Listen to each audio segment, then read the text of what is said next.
Alright, so today I want to show you how to kind of fix glitter. Glitter is an oversaturation of copper in your solution. I think I made a video on this once, but this is a different method of doing it. I used this method twice already. It worked out great both times.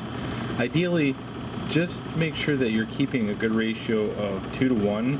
So let's say whatever I'm plating is 1 inch, right? Whatever I'm using as an anode should be 2 inches. And if you maintain that, you're good. Now, in the heat of battle, I would say I get kind of sloppy with that. Or, I get in a hurry. Only because, I know I can kind of repair it a little bit. But, and I want to show you how to do that. That's basically how it goes. So if you're experiencing glitter, and it's really hard to see, but glitter shows up. It's not this bumpy stuff. It's actually, if you tilt it, you'll see, and hopefully it shows up in the camera, see that glitter? See it? Okay. And if it goes too far south, this was in the tank for like 8 hours, and that's why it's all bumpy like this. But what I'm really looking at is that. See the shiny, glittery stuff? Yeah. So when I see that, I know saturation of copper. Okay. And then I'll dummy it out using a method I'm about to show you. And then I get this, which looks a lot better. And the bumps on this, pay attention to this area right here. This is a piece of slag copper from my plasma cutting. And that's why I get all this other cool texture. But the center here is what I'm looking at. And you notice when I go like this, I don't get that glitter, I get a shine.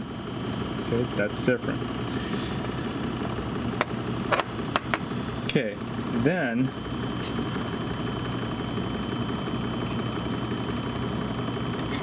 I should be able to get a shine all the way through the part. So you can see the center here. It's got this bump. Okay, but it is shiny. And what you should be able to do, and at the end of this video I produce this. This is the result of the fix. So it's kind of like a stage resolution.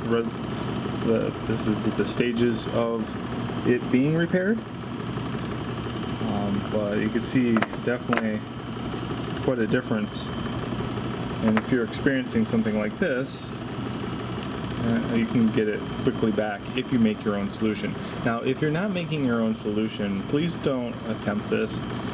It could screw up your bath. I don't know what kind of chemistry is in those store-bought things. But if you're making your own solution, it should be no problem whatsoever.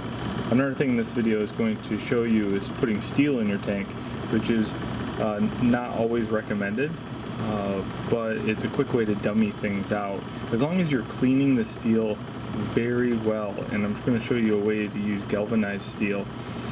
And underneath galvanized steel is like pure steel, no rust whatsoever.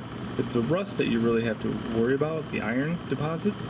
So if it's a really clean steel and it's only for a few seconds, which it is, you should have no problem whatsoever. The contamination is so low that it's pathetic.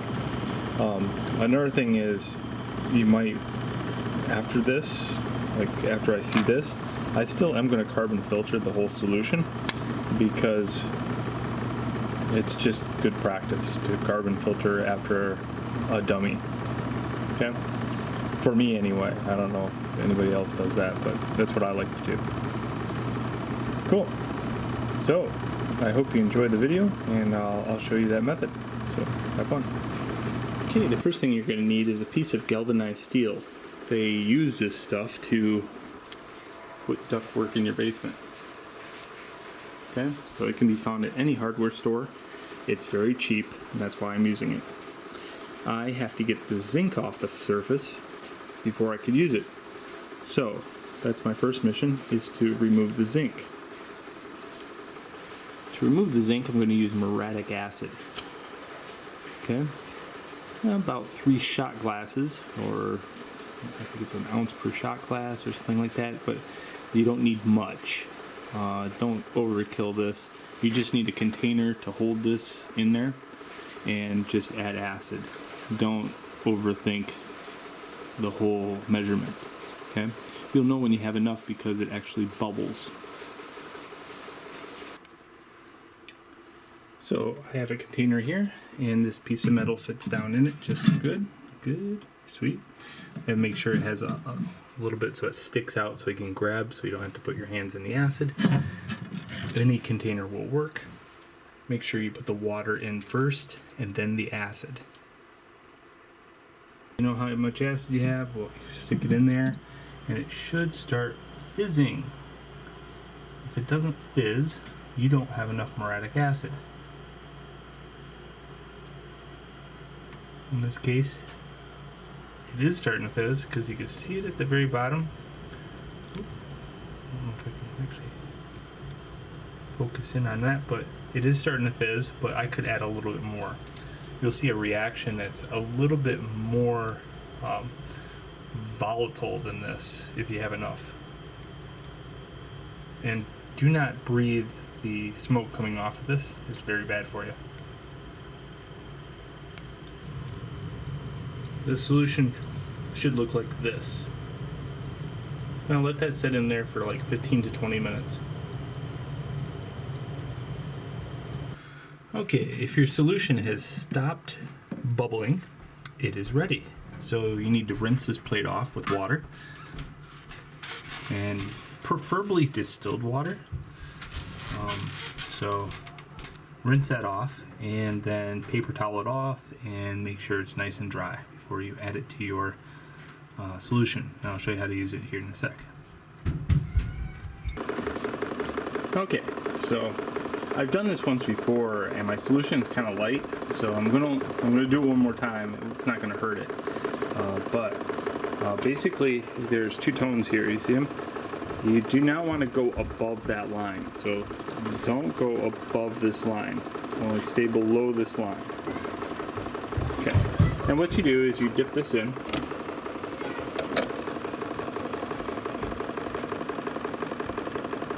Wave it around a little bit. And it doesn't get thick. Actually, its job is just to attract some copper. And there we go. I just pulled out a massive amount of copper out of my solution.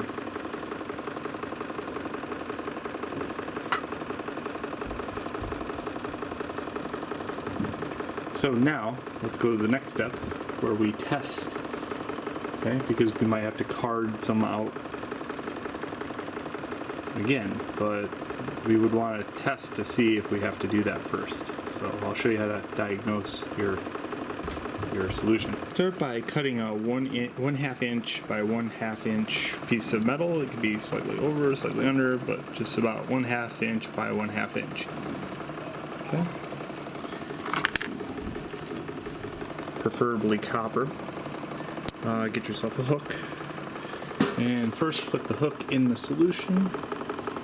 Like that. And just make sure it has a good connection. I'm going to use a plastic clothespin. Just like that. Okay, now what we do is go down here and set our voltage, set our amperage. So I'm going to turn this all the way down. Okay, cool. So amps all the way up, voltage all the way down, and then I'm slightly turning the milliamp one to 0.1.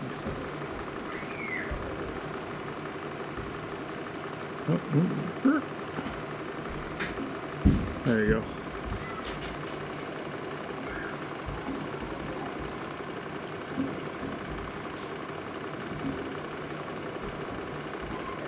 .1.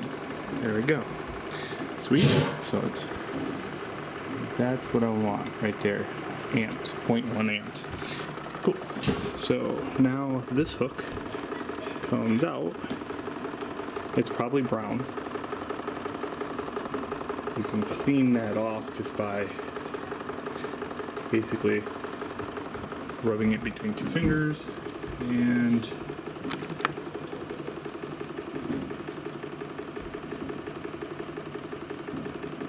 attach the 1/2 inch square into your tank.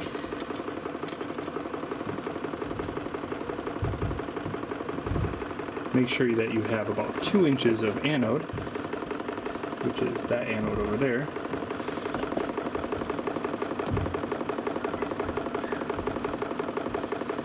And go ahead and plate that for maybe 5 minutes. See what happens. If it's nice and shiny, you're good to go. If it's got glittery, you know that you still have to plate out some copper. So we're going to check it in about 5 minutes.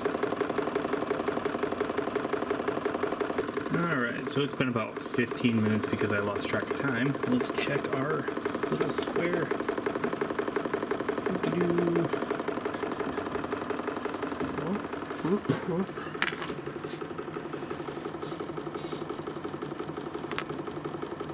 It is clean with no glitter.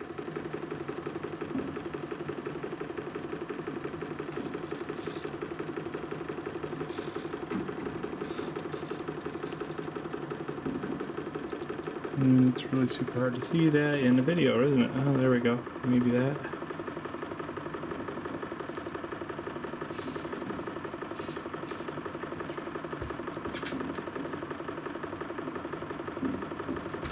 It's a pretty good plate.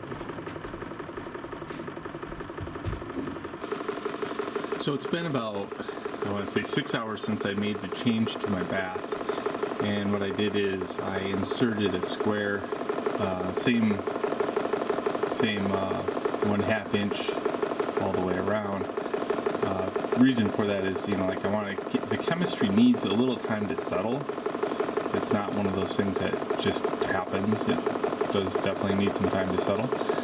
So let's look at the square that I put in here.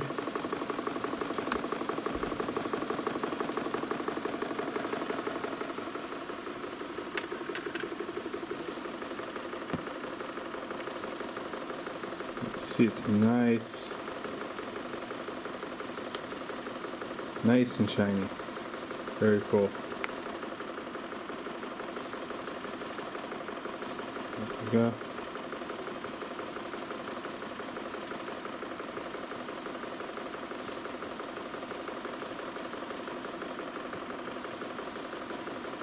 So let's take a look. This is one I did. I left it in the bath overnight, and you can see it was shiny, but in the center it wasn't so shiny. And that's telling me that the solution is just not there yet. It needs some time. So I waited a little bit longer, and same solution. Bam. So even if you do make a change to a bath, just goes to show that it does take a little bit of time for the chemistry to kick in and activate and everything else. But I think that was my biggest flaw when I was first starting out of this. I was thinking that like if you make a change to the bath, it instantly fixes it, and that's not the case. Alright, so I hope you enjoyed the video, and may it help you if you had the same problem. Enjoy.